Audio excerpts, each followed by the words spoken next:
تو یاد رکھیے اہل علم کہتے ہیں کہ دعا کی دو قسمیں ہوتی ہیں، ایک دعائے ثنا اور دوسری دعائے طلب. ایک ہے اللہ تعالیٰ کی تعریف پر مبنی دعا اور دوسری درخواست یعنی کچھ مانگنا اللہ سبحانہ وتعالیٰ سے یا طلب کرنا. تو دعائے ثنا کیا ہوتی ہے؟ جیسے یہ ہے لا الہ الا انت سبحانک انی کنت من الظالمین، اور جیسے لا الہ الا اللہ وحدہ لا شریک لہ لہ الملک ولہ الحمد وہو علی کل شیء قدیر، یہ عرفہ کے دن کی دعا ہے. اسی طرح ایوب علیہ السلام نے جو دعا کی تھی انی مسنی الضر وانت ارحم الراحمین، یہ بھی اللہ تعالیٰ کی حمد و ثنا ہے. اور دعائے طلب کیا ہے؟ جس میں انسان اللہ کا ذکر اور تعریف کر کے اس سے کچھ مانگتا ہے، یعنی اسپیسیفک دعا کرتا ہے. تو اس دعا میں ایک طرف لا الہ الا انت سبحانک ہے اور دوسری طرف اپنی خطا کا ارتکاب ہے. یاد رکھیے کہ نبی صلی اللہ علیہ وسلم سے اس دعا کی کوئی محدود گنتی وارد نہیں ہوئی.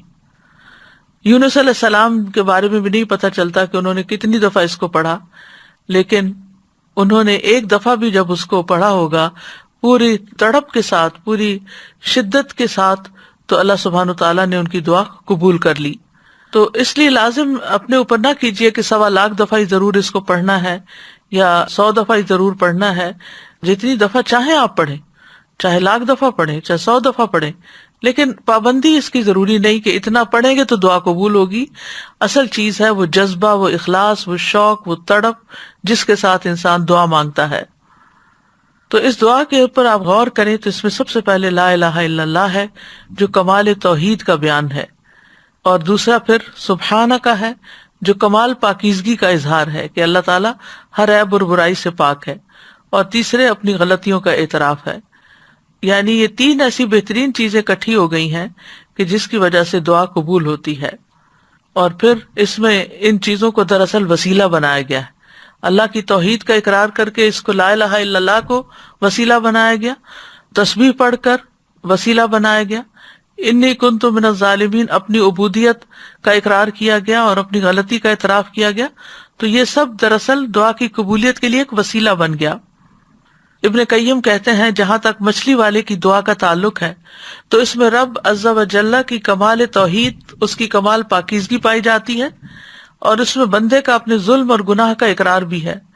اور یہ مصیبت، پریشانی اور غم کے علاجوں میں سب سے مؤثر علاج ہے، اور حاجتوں کو پورا کرنے کے لیے اللہ سبحانہ تعالیٰ تک پہنچنے کا سب سے مؤثر وسیلہ ہے.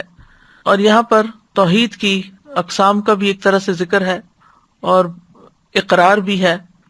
توحید کا اقرار جو ہے یہ دراصل انسان کو رب کے آگے جھکا دیتا ہے.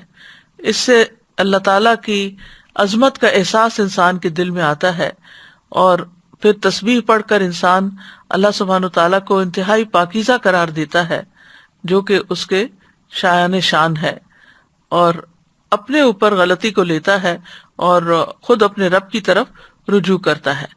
اور اس میں ہم دیکھتے ہیں کہ بہت لطیف طریقے سے ظلم پر معافی کی درخواست ہے. انہوں نے اپنی ذات پر اپنے ظلم کا ذکر کیا، جو ظلم کی تیسری قسم ہے نا، یعنی ظلم اور انسان کا اپنا نفس. تو یاد رکھیے اپنے گناہوں کا اعتراف کرنا حاجات پوری کرنے کا سب سے افضل دروازہ ہے.